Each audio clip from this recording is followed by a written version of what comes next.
Looks like it's another cold night here in Melbourne. Anyway, this is a video review of the Transformers Studio Series Constructicon Rampage from the Revenge of the Fallen movie. So I've had this guy for quite a while now, but because of the recent release of Siege Wave 3, I had to push it back. You know, I actually prefer Siege over Studio Series. Not that it's not a bad line.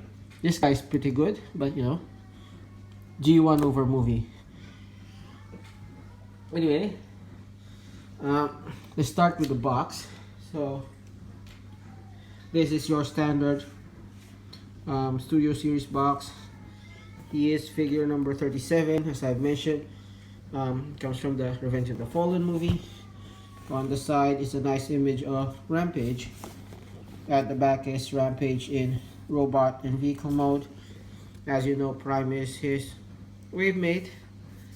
He does have a backdrop, and instead of having a Decepticon symbol, these Constructicons have Devastator's face for some reason, and of course image of Devastator. Okay, so let's take a look at what's inside the box. Okay, starting with the instructions, is pretty much the standard Studio Series instructions. It is a bit longer in terms of the instruction set itself, just because it shows you robot to vehicle transformation, as well as transformation from vehicle to limb mode. That's because he is part of Devastator, and he is this leg of Devastator out of the 8 pieces we need. He also comes with this backdrop, which is basically the Egypt scene. Pyramids, glare. Okay, that's probably the best choice for Devastator, and you can clearly see the silhouette of Devastator in combined mode down there. Now, looking at Rampage in more detail, I mean, he's not a bad robot. I know he's been getting a lot of bad rap from other reviewers, and I can see where they're coming from. I mean, detail wise, he's good. The worst part, I guess, is posability, and if you know me, I like posing my figures. This guy is not easy to pose. There's just too many limitations, especially around the arms. I don't mind the legs. I mean, what else can you do with that middle leg? Right? Nothing much, but these arms, I wish it had elbows and things like that. That's the only thing. Actually, yeah, that's the only thing I want. I wish it had elbows, but no. What can you do? Anyway, looking closer at the figure, so you can see he does have fairly insectoid head, as the Decepticons from the movie line seem to have. I just noticed the slight variation in the color there. It's actually not noticeable when you're when you have him in hand. It's just because of the lighting, I guess. Going down into the figure, I mean, it's fairly well painted. All these silver details, nice. All of those silver mechanical details, really nice.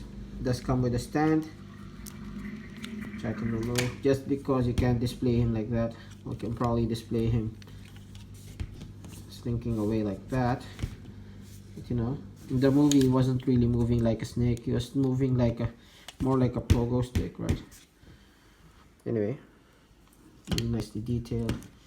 On the side, and he does unfortunately have this big what's a better cockpit for the driver, I guess, which is unfortunate. I wish it could have folded up better. At the back, again, not too bad except for this, but yeah. Now, the stand that he comes with, it just ports on the tip of the third leg, middle leg, and that allows him to stand. And it is a fairly balanced figure. I mean, you can put him in some poses and it won't readily fall. Again, I just wish he had elbows. Anyway, in terms of articulation, he does have a ball on the neck. If you can see here, there is a swivel there. Oh, better underneath. There is a swivel at the bottom, allow you to do left and right. And there is a ball just here between the neck and the head, so you can rotate that way. And then this upper spine part is actually unhinged, so if you need to, you can actually pose him looking down. It does snap into place. There are multiple joints on this upper arm, so you can do in and out, rotate here, and swivel here. I wish they could have moved sound articulation to the elbow. Individual finger articulation, so it's not lacking in articulation except elbow. Finger articulation, the lower fingers do swivel in and out, and this up and down, and this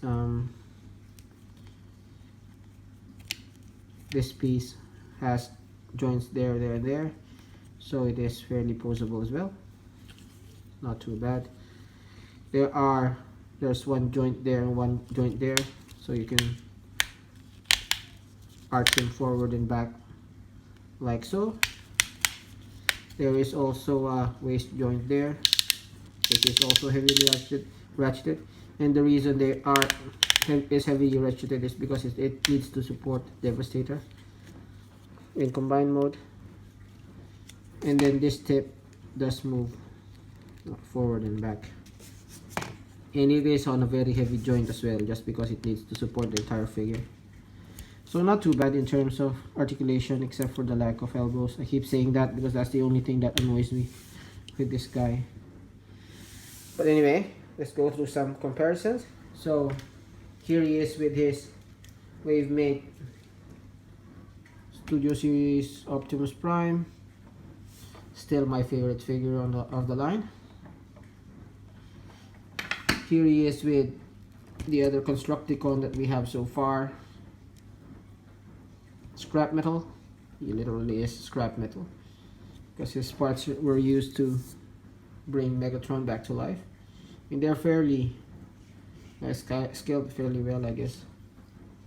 And then of course, going to the center, here he is with two reference figures, Siege Sideswipe, and what happened to your leg, Redwin? And still part of Prime's Redwin. Okay.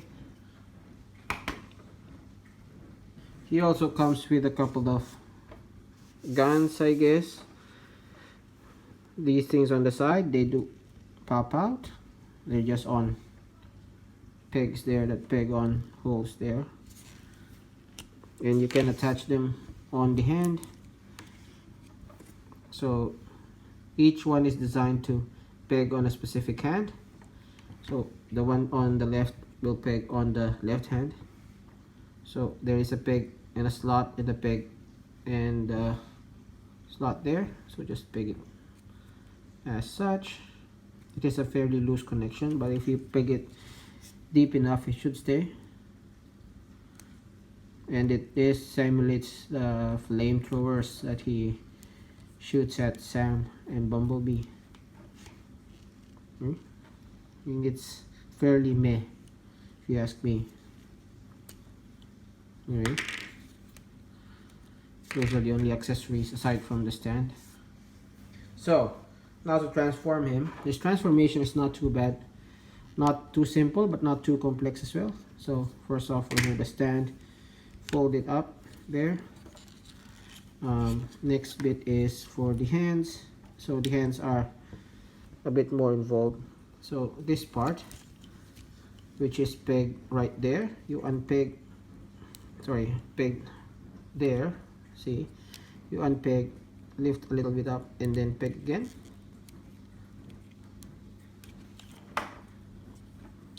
do this, and that will allow you to fold that down. Now this thing, this lower part, just squeeze in. It should rotate and lay flat there. There you go. And then this one, just rotate in, and this other one, rotate in, and there is a peg there, that black peg. It will peg in that slot over there, so just lift it up a little bit and then peg it in there, and then press that in so that it pegs together. Now that I can see it from the camera, I cannot unsee that color difference. Okay, leave that for now. Do the same thing on the other side. So I'll do it this one first. Doesn't really matter which order you do it, as long as you do everything. Peg, unpeg, and then peg back in. Do that. Okay, now this top cab, rotate it as so that that one is flat, then rotate this lower part so that that is flat there. Now these things, you just flip up. There's, you should reveal a peg hole there. Now orienting the wheels this way, you should now be able to, sorry, push that like that. So orienting the wheels this way, you peg that peg onto that slot. So just position it like so, and there you go. Do the same for the other one. Like, and position it so that it pegs there.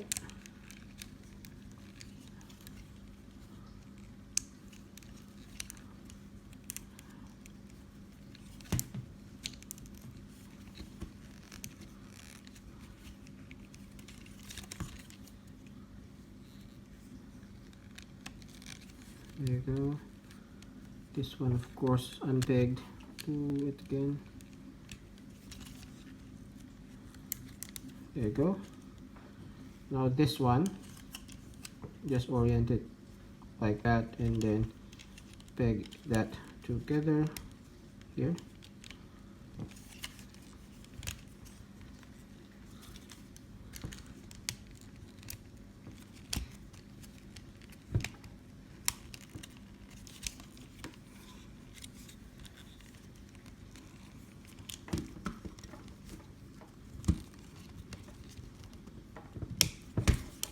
There you go. Of course, this thing unpegged again. Just re-peg it.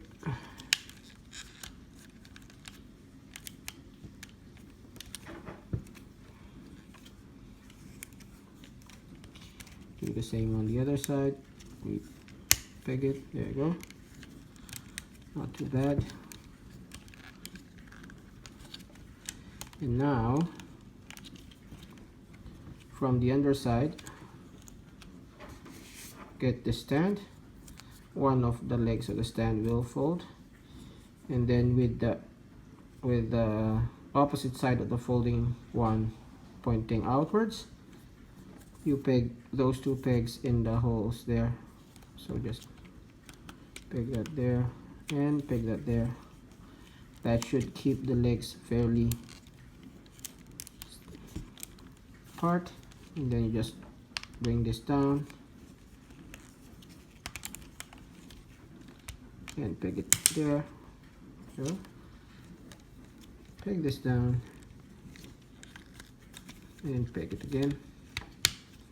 And this last part I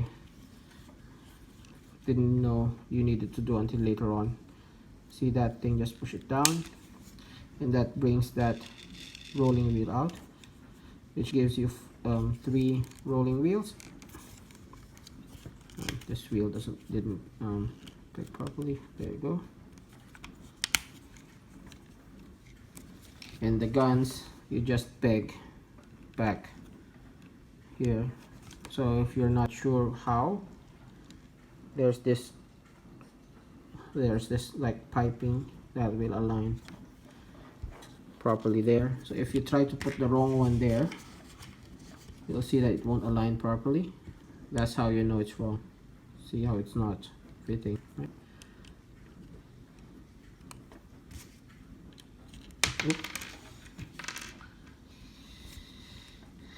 Okay, and then you got Rampage in bulldozer mode, and it's not a bad looking bulldozer. He does have the correct details. There is a bit of robot junk hanging around like this and the visible head there, but all in all, I mean, it has the correct basic shape, I guess, so not too bad. And he does roll, so yeah, not a bad figure. So let's go through some comparisons. Okay, so let's start with the reference figures. Here is with Siege Sideswipe and Siege, and Party Prime's Dreadwind, so that's how big he is compared to these two. Good size. Now here he is with his Wavemate Studio Series 38 Optimus Prime. Okay, let's see. Yeah, I think they're about the same size. I can imagine a person going from there to there, right? And here he is with fellow Constructicon Scrap Metal. Again, I think they are about the correct size. So yeah, not too bad. Now going from this mode to leg mode, it is again pretty surprising in terms of complexity. Let's see how it goes. So first off, you untab. Okay, no, sorry. Untab that, and then untab that, untab that, and untab that.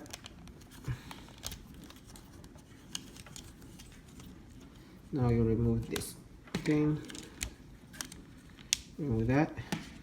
Now, okay, untab that and push it as far down as you can, and push this as far down as you can as well. You'll need the clearance, and then you rotate this top part halfway, and then see that swivel, you just untab that, swivel it around,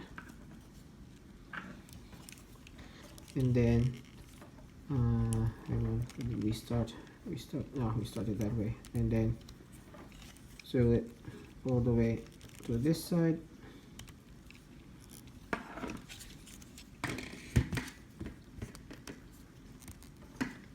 There you go. Do the same for the other side. Tie that, move that down, swivel it, unpeg, rotate up, swivel it back so that it's flush. There you go. Now it's just a matter of rotating this up and then unpegging this thing. Okay, now these two leg pieces you compress in. Now there's a peg here that slots in between that, so just slot that in. There you go. And then put that back up in. Put that back in.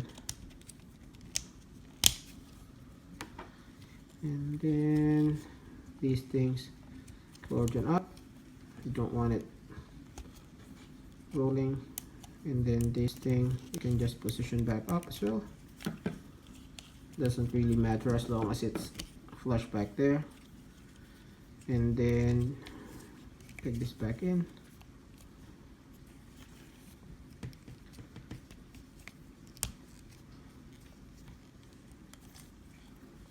Take this back in. As long as it's flush. Okay, there you go.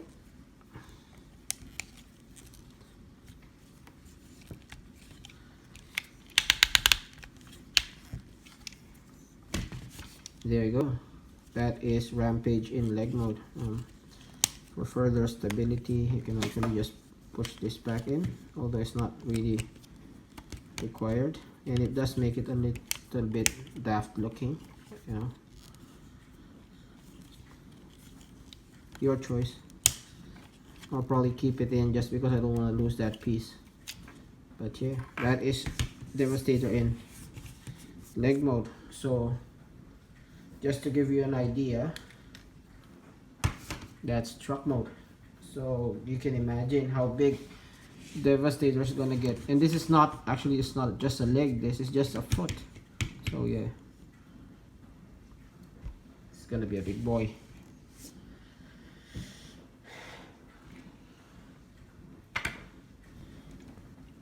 Okay, final thoughts. Like I said, he's not a bad figure. If not for the lack of elbow articulation, I'd be recommending him 100% go ahead. But you know, because of that, he's not really a fun figure to pose. And if you just pose him in a static standing position, I guess it's not too bad. But otherwise, you know, just very limited in how you pose it, and that really hurts the figure. If you ask me, if you're not gonna be completing Devastator in the end, then he's probably an easy pass. He's good, but he's not that good, and you know, there's probably better figures to collect. Yeah, so that's it. If you like that review, please do leave a like and leave a comment and do subscribe.